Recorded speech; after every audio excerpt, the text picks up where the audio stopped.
नमस्कार जंटी में स्वागत आपका। मैं हूं योगेंद्र। आप देख रहे हैं बड़ी खबर, और बड़ी खबर हम बात करेंगे देश के बड़े उत्सव की। लोकतंत्र में जब इलेक्शन डिक्लेयर होते हैं तो वो निश्चित रूप से किसी उत्सव से कम नहीं होता।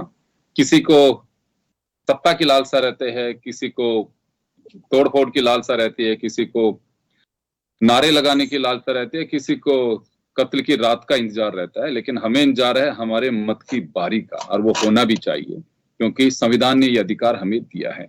तो चलिए 19 अप्रैल से 1 जून तक 7 चरण में देश का आम चुनाव होगा।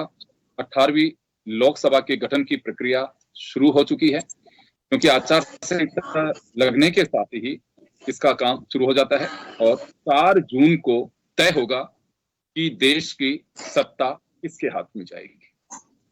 तो चले हमारे साथ 3 वरिष्ठ पत्रकार इस पूरे मुद्दे को आपको बताएंगे। इलेक्शन के मायने क्या कुछ अलग हटके हैं और क्या मुद्दे रहेंगे। इस इलेक्शन से राजस्थान की भी बात करें तो 2 चरण में फिर मतदान 19 अप्रैल और 26 अप्रैल। सबसे पहला चरण राजस्थान में, हालांकि दूसरे जो अन्य राज्य हैं 21 राज्य 102 सीट रहेंगी और दूसरे चरण में 13 राज्य 89 सीट रहेंगी। तो हमारे साथ दिल्ली से प्रमोद वशिष्ठ साहब हैं, जयपुर से हमारे साथ राजीव जैन साहब हैं, जयपुर से ही हमारे साथ उमेंद्र दादी साहब हैं। प्रमोद जी, आपके पास आना चाहूंगा मैं। जिसका इंतजार था वो घड़ी आ गई है और मुझे लगता है कि चारों तरफ अब लोकतंत्र का उत्सव दिखाई देगा। 7 चरण में मतदान, 4 जून को सत्ता किसकी होगी। इस वक्त जब हम 4 जून को चर्चा कर रहे होंगे तो मुझे लगता है कि तस्वीर साफ हो चुकी होगी। अभी क्या लगता है आपको कि 7 चरण में है, जिस तरह से अभी चीफ इलेक्शन कमिश्नर तो कह रहे थे कि हेट स्पीच, धर्म, जाति के आधार पर बहुत सारी चीजें कही हैं और ड्रोन्स के जरिए देखा जाएगा, फोर्स का डिप्लॉयमेंट किया जाएगा और निर्भीक होकर के मतदान किया जाएगा। बहुत सारी चीजें वही जो हर बार हम सुनते हैं। कुछ एक चीजों को आप नहीं मान लीजिए कि हेट स्पीच सुप्रीम कोर्ट ने कहा, उसके बाद में ये भी ऐड कर दिया गया, आपराधिक प्रवृत्ति के लोगों का भी जिक्र किया गया। लेकिन वाकई इलेक्शन कमीशन कुछ सख्त रह पाएगा?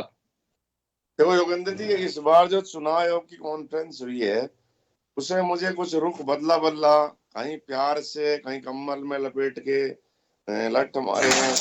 मतलब चुनाव आयोग ने बहुत ही संतुलित और अच्छी मुझे आज प्रेस कॉन्फ्रेंस में लगी, बड़े प्यार से समझाया है। अब ये चुनाव आयोग का ही तो काम नहीं कि वो शांतिपूर्ण चुनाव कराए, निष्पक्ष कराए। अब राजनीतिक दलों को भी इसमें शर्माना चाहिए कि चुनाव आयोग ने कितने अच्छी तरह से समझा के और उनके सामने दुनिया का सबसे बड़े लोकतंत्र का महोत्सव परोसा है। ये आप देखिए कि आज आप देखें चुनाव आयोग की जो कॉन्फ्रेंस हो रही थी उसमें उन्होंने ये तो उनने पूरी गारंटी ली कि हम निष्पक्ष चुनाव कराने के लिए हमने ना केवल प्रदेश स्तरीय सीमाएं बल्कि जो इंटरनेशनल सीमाएं हैं देशों से लगी उनमें पूरी हमारी जिम्मेदारी, हमने सुरक्षा करी है।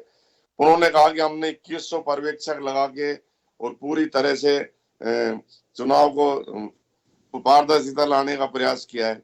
अब उन्होंने जो राजनीतिक दलों को समझाया कि एक वो हेट स्पीच से बचें और उन्होंने एक वो शेर शायरी अंदाज में भी उन्होंने बड़े प्यार से समझाया कि दुश्मनी करो, जी का धागा भी याद आया उनको।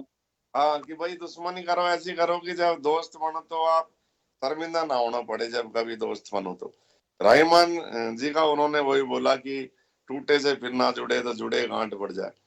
अब ये उन्होंने प्यार से जो समझाया है, इसको शर्मनाक अगर गड़बड़ी होती है तो राजनीतिक दलों के लिए बड़ा शर्मनाक होगा मेरे हिसाब से तो। क्योंकि अब देखो, जब चुनाव आयोग पूरी तरह निष्पक्ष चुनाव कराने को तैयार है तो सभी दलों को भी चाहिए कि वो भी अपनी जिम्मेदारी सुनिश्चित करे। जो उन्होंने कहा है कि 3 बार अखबार में दो, अगर आपके ऊपर क्रिमिनल है, आपराधिक प्रवृत्ति है तो 3 बार आपको अखबार में देना पड़ेगा। ऐसी बहुत सी बातें जो कहीं है, करीब 1 अरब मतदाता पहुंच रहे हैं, 96 करोड़ के करीब जो, तो ये अच्छा है। और 7 चरणों में जो चुनाव का है ये देखो व्यवस्था है। अब आयोग किस तरह से करता है, अब लोग चाहे कुछ भी आरोप लगाएं कि भाई बंगाल में 7 चरणों में क्यों कराया, यूपी में 7 चरणों में। अब ये तो आयोग की व्यवस्था है कि वो कितनों चरणों में कहाँ कराए ताकि शांतिपूर्ण तरीके से चुनाव निमट जाए। इसमें 2-3 चीजें और भी उन्होंने अच्छी बहुत बताई कि 12 राज्य तो हमारे ऐसे हैं जिनमें महिला मतदाताओं की संख्या पुरुष मतदाताओं कितनी बड़ी, देखो ये बात है। जो हम सेक्स रेशो की बात करते हैं कि घट रहा है महिला संख्या, तो 12 राज्यों में महिला वोटर ज्यादा है सर, आप ये देखिए। और उन्होंने बुजुर्गों के लिए मतदान केंद्रों पर जो व्यवस्था तो पुरानी के अलावा और बढ़ाया है उसको कि व्यवस्था हम ये सुनिश्चित करेंगे। इस बार उन्होंने कहा कि कोरी भाषणबाजी नहीं, हम सुनिश्चित करेंगे कि ये व्यवस्थाएं पूरी तरह से हो जाएं। अब ये राजनीतिक दलों का है कि बस इस जो महोत्सव है इसमें 4 चांद लगाने के लिए, और पब्लिक का भी है। आयोग ने बार बार कहा कि उस समय जरूर भाग लें, जरूर भाग लें, वोटर को भी ज्यादा से ज्यादा जाना चाहिए। तो चुनाव आयोग की जो चीजें गई उससे लग रहा है कि इस बार आयोग ज्यादा कुछ सक्रिय है और वोटिंग प्रतिशत बढ़ाने के लिए भी पूरी तरह वो है। जैसे उन्होंने कहा कि हमने 11 चुनाव में प्रमोद जी वापस आ रहा हूँ, प्रमोद जी वापस लौट रहा हूं आपके पास में, राजीव जी के पास में जाना चाहूंगा। राजीव जी, सब कुछ बिल्कुल बच चुका है, और एक बात जो प्रमोद जी आगे बढ़ाना चाह रहे थे, शायद मैं समझ पा रहा हूं, उन्होंने एक तंज भी कसा है राजनीतिक दलों पे कि इन दिनों में गले लगना और आने जाना और ये सिलसिला भी चल रहा है। ये भी एक बड़ी एक रोचक बात उन्होंने बताई।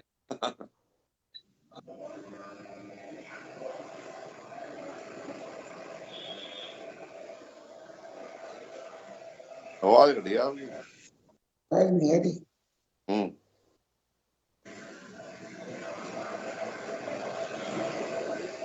योगेंद्र जी आवाज गई है तो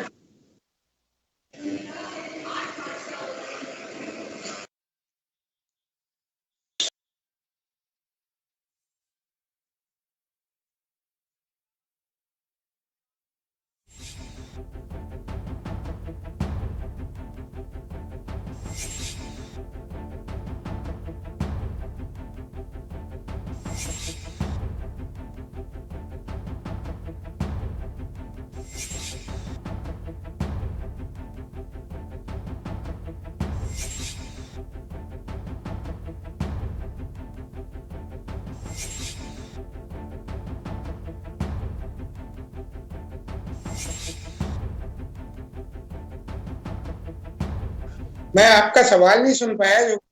जी जी, देखिए साथ अगर राजनीतिक दलों की बात करें तो मुझे लगता है कि हमारे देश में तो चुनावी मोड पे तो रहते हैं राजनीतिक दल।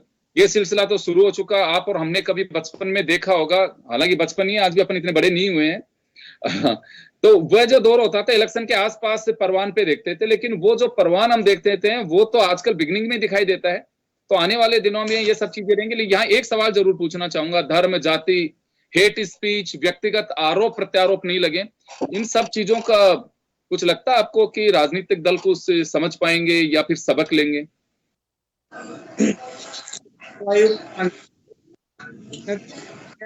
बता दिए कि जो आचार संहिता होती है उसका भी कहीं ना कहीं बड़े अच्छे ढंग से मुख्य चुनाव आयुक्त ने आज खुलासा भी किया।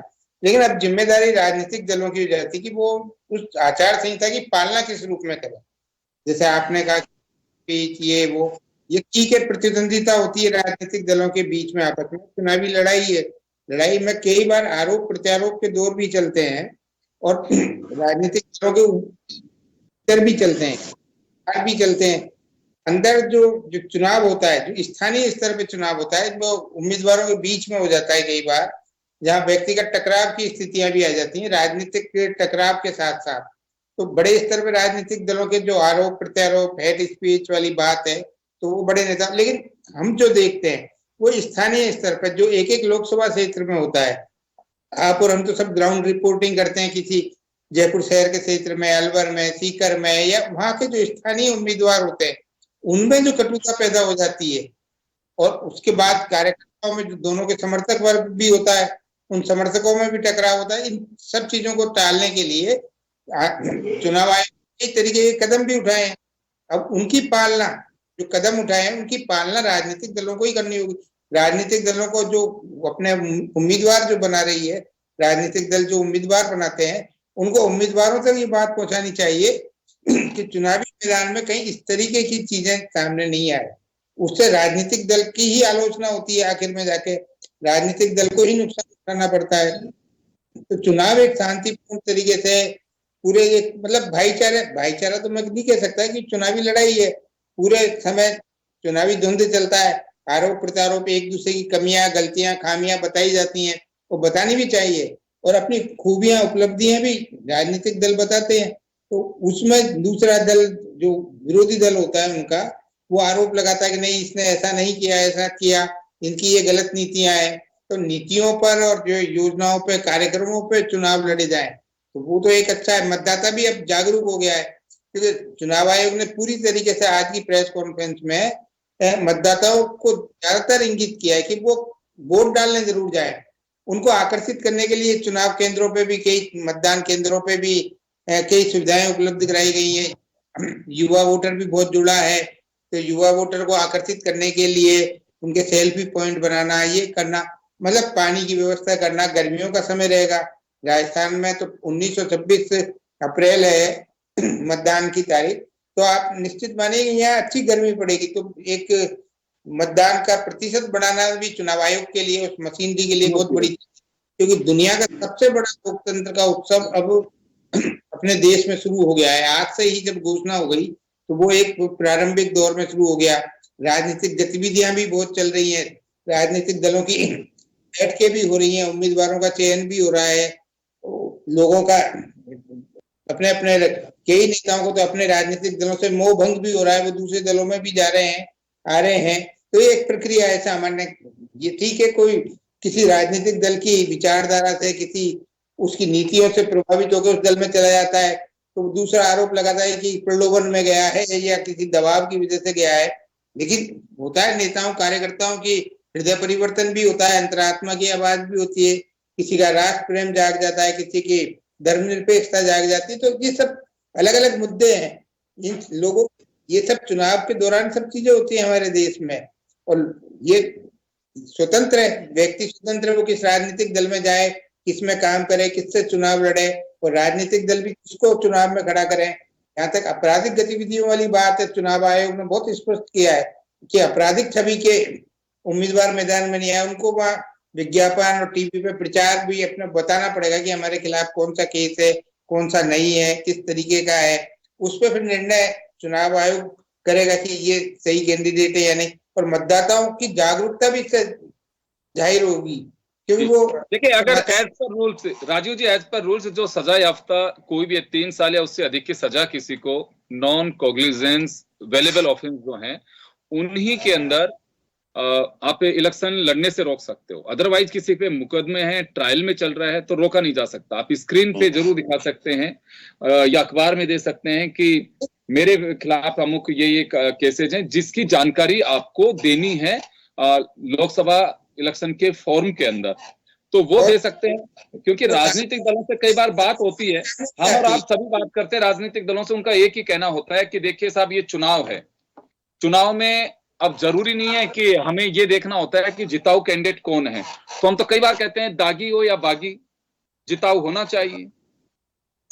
जनता की भूमिका, योगेंद्र जी मैं ये कह रहा हूँ, जनता की भूमिका हो जाती है, वो जब किसी उम्मीदवार के बाद सार्वजनिक हो जाएंगी, जनता के डोमेन में आ जाएंगी, तो जनता अपना फैसला ले सकती है उससे कि नहीं कि इसके खिलाफ मुकदमा है, ये झूठा है या सही है। कई बार क्या होता है, राजनीतिक तौर पे राजनीतिक जो प्रतिद्वंदिता बहुत ज्यादा बढ़ जाती है किसी इलाकों में, तो एक दूसरे के खिलाफ भी मुकदमेबाजी हो जाती है। इसमें ऐसा नहीं है, कोई एक जन आंदोलन के मुकदमे में भी नेताओं को करना पड़ता है। तो लेकिन ये जनता फैसला करेगी, ये चीजें सार्वजनिक होनी चाहिए। और ये बहुत अच्छी पहल है किसी भी उम्मीदवार की, किसी भी क्षेत्र के, उसकी बार तो सार्वजनिक बहुत सारी चीजें हो रही हैं, जनता के लिए बहुत सारा मसाला है। सुप्रीम कोर्ट ने इलेक्टोरल बॉन्ड सार्वजनिक करा दिया, ये भी एक इलेक्शन से पहले एक चर्चा का विषय रहेगा।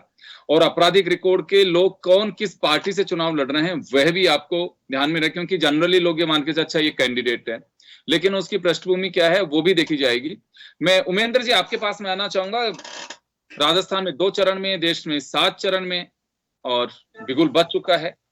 तो क्या लगता है आपको कि एक निष्पक्ष तरीके से, कहीं को संदेह तो नहीं है, राजनीतिक दल तो अभी आने वाले दिनों में हम लोग बात करेंगे तो वो आरोप लगाएंगे कि देखिए पहले चरण में उन्होंने सिस्टम हाईजैक कर लिया, उसने दूसरे चरण में कर लिया, उसने प्रशासन का सदुपयोग किया कि दुरुपयोग किया, जो भी किया, सब चीजें आएंगी। लेकिन एक उम्मीद की जानी चाहिए कि थोड़ी स्थितियां मजबूत होंगी, जो आरोप लगते हैं उनसे बाहर निकला जाएगा।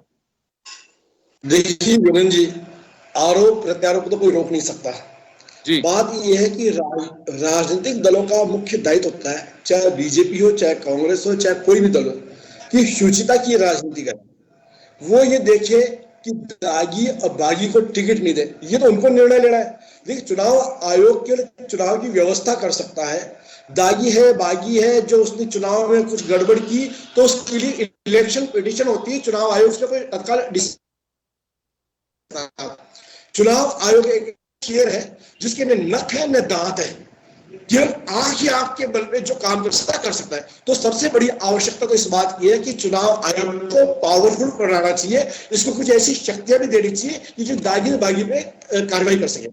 साथ साथ मैं कह सकता हूँ कि जब हम ये देखते हैं, प्रत्याशियों का हम देखते हैं घोषणा होने के बाद में, तो हम खुद ही एनालिसिस करते हैं कि इस पार्टी ने इतने दागियों को दिया है, इतने बागियों को दिया है, इतने माफिया को दिया है, इनका एनालिसिस होता है। लेकिन जब तक पार्टियां ये निर्णय नहीं लेगी कि हम किसी दागी को टिकट नहीं देंगे, किसी बागी को नहीं देंगे, तो मतदाता तो बेचारा जो सामने प्रत्याशी आता है कई तो भावनात्मक रूप से किसी कारण से वोट दे देता है। हमने यूपी के उदाहरण देखे, वह दागी भी जीते, बागी भी जीते, माफिया भी जीते, सब कुछ हुआ है। और अब उमेंद्र जी वह दौर तो बदल रहा है, लोग जेल से ही चुनाव जीत रहे थे। मैं उसी की बात कर रहा हूँ सर, मैं उसी विषय को, मैं पहले की बातों को बताते हुए आज के परिप्रेक्ष्य में लेके आ रहा हूँ। मैं ये कह रहा हूँ कि जनता बहुत बड़ी समझदार है, जनता माई बाप है, जनता जानती है कि किसको वोट देना है, किसको नहीं देना है। लेकिन कुल मिला के जब तक पार्टियां अच्छे सर्वश्रेष्ठ छवि के लोगों को टिकट नहीं देगी, दागी बागियों से नहीं बचेगी, हम कितना भी कानून बना ले, कितनी भी जनचेतना जगा ले, कुछ नहीं होने वाला। बात ये आ रही है, देखिए इस वर्ष का जो चुनाव होने वाला है, इसमें मुख्य मुद्दा 400 प्लस और 400 माइनस का रहेगा। यानी जो एनडीए गठबंधन है वो तो चाहेगा 400 प्लस का मुद्दा लेके चुनाव लड़ रहा है, और इंडिया गठबंधन इस बात को लेके आएगा कि 400 की जो प्लस की बात है उनकी वो धराशयी आएगी। अब जो चुनाव होता है तो कोई बिना मुद्दों के तो चुनाव होता नहीं है। ये चुनाव हमें कह नहीं सकते, मुद्दाहीन तो कोई चुनाव आज तक नहीं होगा और न कभी होगा, न भूतो न भविष्य है। तो ये चुनाव में मुद्दा है। लेकिन मैं समझता हूँ इस समय देख, मतदाता को रिझाने के लिए कई पॉइंट होते हैं, लेकिन देश की जनता के सामने है 400 प्लस और 400 माइनस का है। इस मुद्दे के आधार पर मैं समझता हूं कि चुनाव हो रहा है और चुनाव होगा। आप सही कह रहे हैं उमेंद्र जी, बिल्कुल आप सही कह रहे हैं। मैं वापस आ रहा हूं आपके पास में। मैं एक बार प्रमोद जी, समय कम है, एक बार एक राउंड और लेना चाहूंगा, समय थोड़ा कम है।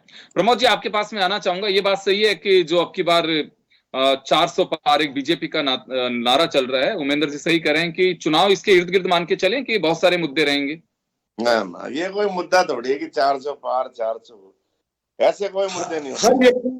लेकिन देश की जनता के सामने यही मुद्दा है। राहुल गांधी कहते हैं मुद्दा यही बनाया, तो फिर मुद्दा यही रहेगा। आ रहा हूं उमेंद्र जी, आ रहा हूं। तसल्ली करो, आप तसल्ली तो करो उमेंद्र जी महाराज। अब राहुल गांधी कहते हैं 500 पार, तो वो मुद्दा हो गया? No, this is not. अब मुद्दा जो चलेंगे, मैंने आपको कल भी इस बात का जिक्र किया था कि यहाँ 10-20% तो चलेगा राष्ट्रीय, उसके बाद 80% क्षेत्रीय चलेंगे। इस बार लोकसभा आप देखा ना, मोदी जी को आप भाषण सुन लेना, मोदी जी का 80% क्षेत्रीय बोलते हैं, वो जहाँ भी जाते हैं। तो ये 400 पार, ये तो एक जुमला फेंक दिया, वो हटा दे घटा राहुल गांधी मुद्दा है, कोई सवाल ही पैदा नहीं। इलेक्टोरल बॉन्ड का है, इसमें भी राहुल गांधी ने भी जो कहा है कि भाई अगर हमारी सरकार आ गई तो बख्शूंगा नहीं। ये चैलेंजिंग राजनीति चलेगी अब, चैलेंजिंग। अब देखना ही है कि इलेक्टोरल बॉन्ड में मोदी जी क्या बोलते हैं, अभी तक बोले नहीं, वो क्या बोलते हैं। क्योंकि जो ये चीजें आई हैं भाई, इसमें कांग्रेस ने भी तो चंदा लिया है, इसमें थोड़ी चाहे उसने 100 रुपए लिए, लिया तो है। इलेक्टोरल बॉन्ड तो खरीदे ना, तो दो चोर तो चाहे 1 रुपए की चोरी हो या चाहे 1000 करोड़ की चोरी हो, चोरी तो चोरी है, धारा तो वही लगेगी। उनने भी लिया है, अब उन्होंने तो बोल दिया इस बात को। अब वो क्या बोलते हैं ये अलग चीज है। और रही बात ये दागी जैसे बागी, तो आजकल अपनी जनता भी सर ऐसे है कि जैसे कोई बदमाश है, डॉन है, उनके आगे तो भैया लगा के संबोधित करती है, भैया जीतेगा, दादा जीतेगा। महाराष्ट्र में जाओ तो सबको पता है कौन दागी है कौन बागी है, सबको पता है। कि हमको पता नहीं हमारे क्षेत्र में किसने अपराध किया है, क्या अपराध किया था। लेकिन ये सब भावनाओं का खेल है सर, ये जातिवाद पे चुनाव होते हैं। बिल्कुल यही सब कुछ चलेगा। मैं आपकी बात से सहमत हूं। राजीव जी समय थोड़ा कम है, मैं आपके पास भी आ रहा हूं। और जातिवाद, धर्म, व्यक्तिगत आरोप, तमाम चीजें इलेक्शन कमीशन ने कहा, वो अपनी ओर से कह सकते हैं। उमेंद्र जी कह रहे हैं कि दंतविहीन है, वो भी क्या कर सकते हैं। तो ऐसा लगता है कि एक साख कमीशन को भी बचाने की आवश्यकता है, क्योंकि 2 लोग अभी आए हैं, एक ने भी हाल ही में रिजाइन किया। एक सवाल उठ रहा था कमीशन के ऊपर भी, तो कमीशन के सामने भी एक रहेगा इसमें कि हाँ बिल्कुल उन्हें भी अपना पाक साहब पे छवि निखारनी है। और जो टीएन सेशन के नाम से कमीशन को जानने लगे लोग, तो भी एक चैलेंज रहेगा उनके सामने। देखिए निष्पक्ष चुनाव कराने में बहुत अच्छी बात है कि केवल कमीशन अपनी व्यवस्था कर सकता है। ये सभी लोगों की जिम्मेदारी भी है कि आपको अगर आहुति देनी है तो सभी लोग साथ करिए, लेकिन फिर भी एक चुनौती है। देखिए चुनौती तो है, लेकिन योगेंद्र जी, मैं एक दूसरी बात भी कहता हूँ कि भारत में, अपने देश में 3 संस्थाओं को बहुत ज्यादा अधिकार मिले हुए हैं यदि उनका उपयोग करने वाला, जैसे चुनाव आयोग है या ये महालेखाकार जो होता है, जो CAG जिसको कहते हैं, और एक सुप्रीम कोर्ट, ये 3 संस्थाएं ऐसी हैं, ये बहुत स्वतंत्र है, इनके पास बहुत अधिकार है, उनका उपयोग करना आना चाहिए। जिस तरीके से TN सेशन ने किया था, उपयोग किया था अपने अधिकारों का, नियमों का, कानूनों का, तो कुछ सुधार हुआ। यदि यही चुनाव आयोग अपने अधिकारों का सख्ती से उपयोग करने लग जाए तो काफी चीजें सुधार हो सकती है। अब मैं दूसरी बात पे आता हूँ, जैसे ओमेन जी कह रहे थे कि 400 का मुद्दा रहेगा। 400 का मुद्दा नहीं है, 400 तो टारगेट दिया है प्रधानमंत्री ने अपने कार्यकर्ताओं को, जनता को या जो भी आकर्षित करने के लिए। भाजपा 370 और NDA 400 पार, ये एक टारगेट है, इसको अचीव करना है। अब इसके आसपास, इससे कम रह जाए, ये साबित करने की चीज है कि भाई सत्ता में तो हम आ ही रहे हैं, हम इतने आगे तक जा सकते हैं। ये अपने कार्यकर्ताओं को टारगेट देने वाली बात है। और मुद्दे के रूप में जो अभी आज की तारीख में, हो सकता है आने वाले चुनाव का इतना लंबा समय चलेगा, दौर चलेंगे, मुद्दे अदलते बदलते भी रहेंगे, लेकिन अभी एक मुद्दा जो सबसे है बड़ा, कि चुनाव के केंद्र में मोदी रहेंगे, या तो मोदी के पक्ष में वोट पड़ेगा या विपक्ष में वोट पड़ेगा।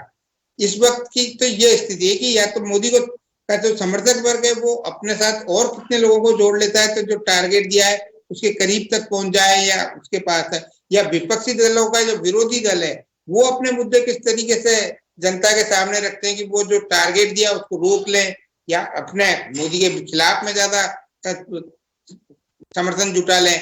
तो केंद्र में मोदी रहने वाले हैं, उनके या तो विरोध में वोट डलेगा या उनके पक्ष में। जी बिल्कुल, चर्चा होगी तो इलेक्शन के इर्द गिर्द, इसमें कोई डाउट नहीं है कि नरेंद्र मोदी रहेंगे। और ये पहला अवसर नहीं है, तीसरा अवसर होगा, तीसरी पारी नरेंद्र मोदी के सामने होगी जिसमें वो केंद्र बिंदु रहेंगे। उमेंद्र जी, समय का मैं 30 सेकंड में आपकी बात में जानना चाहूंगा कि केंद्र बिंदु मोदी रहेंगे, 400 पार नहीं कोई बात नहीं है, लेकिन केंद्र बिंदु मोदी रहेंगे और ये तीसरा अवसर होगा कि केंद्र बिंदु मोदी ही रहेंगे। खैर, लेकिन बात यहाँ पे यह आती है कि मुद्दों की क्या चर्चा होगी, या फिर व्यक्तिगत टिप्पणी नहीं होगी, या किसी को इस तरह से कुछ अपमानित नहीं किया जाएगा, उससे कुछ सबक लेंगे राजनीतिक दल?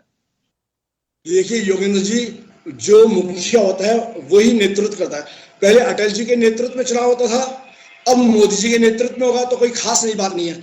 मुद्दा मैं वापस कह रहा हूँ, मुद्दा वही होगा कि जो कार्यकर्ताओं को टारगेट दिया गया 400 का, वही मुद्दा है। NDA के अलावा बाकी जो उसके विरोध दल है वो इसी को मुद्दा बनाएंगे, नहीं आने देंगे हम सरकार में, कहेंगे। जब पुष्टि होती है ना तो काका जी कोई नेता से राम मंदिर का भी आएगा, 370 का भी आएगा, काशी विश्वनाथ का भी आएगा, जितने भी है देश को, NCA का भी आएगा, CCA का भी आएगा, जो भी सब आएंगे। लेकिन सब मुद्दों का बड़ा मुद्दा होगा जो मुद्दा 400 प्लस। मैं माफी चाहूंगा, मैं रोकना चाहूंगा सर, समय हो चुका है। तो चलिए, हमारे साथ 3 वरिष्ठ जर्नलिस्ट हमारे साथ में जुड़े जिन्होंने अपने अपने नजरिए से बताया। खैर, इलेक्शन का पहला फेज 19 को और अंतिम फेज 1 जून को होगा। 4 जून को तय हो जाएगा इस वक्त तक कि देश की सत्ता किसके हाथ में जाएगी। लेकिन चलते चलते हम आपसे जरूर गुजारिश करेंगे कि अपना मतदान का प्रयोग जब भी आपका अवसर आए जरूर करें। चलिए, आप सभी का बहुत बहुत आभार, और बड़ी खबर में इतना ही। दीजिए इजाजत, नमस्कार।